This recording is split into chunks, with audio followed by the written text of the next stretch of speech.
Last week, I met my friend Alex for coffee. What started as our usual catch up quickly revealed something concerning.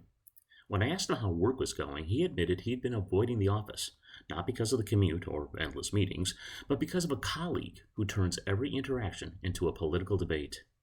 I used to enjoy collaborating with my team, he told me, but now I schedule around Tom's hours and duck into meeting rooms when I see him coming. It's exhausting. I immediately recognized this pattern. What Alex described wasn't just personal discomfort, it was a symptom of a larger organizational challenge that threatens team cohesion and performance. When employees start avoiding certain teammates, the impact goes far beyond awkward break room encounters. This self segregation creates information silos where knowledge doesn't flow freely. It reduces collaboration as people work around rather than with each other. It diminishes psychological safety and stifles innovation when different perspectives don't interact. What struck me most was how casually Alex had accepted this arrangement, as though limiting his interactions with a portion of his team was a reasonable long-term solution. And while Alex's situation involved politics, I've seen this pattern appear in many forms: different communication styles, generational gaps, or conflicting work approaches. The common thread is avoidance rather than engagement, and the cost to organizations is substantial. So what can we do?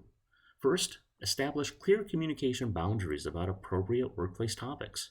Second, refocus teams on their shared goals. When people reconnect with a common purpose, individual differences often become less problematic.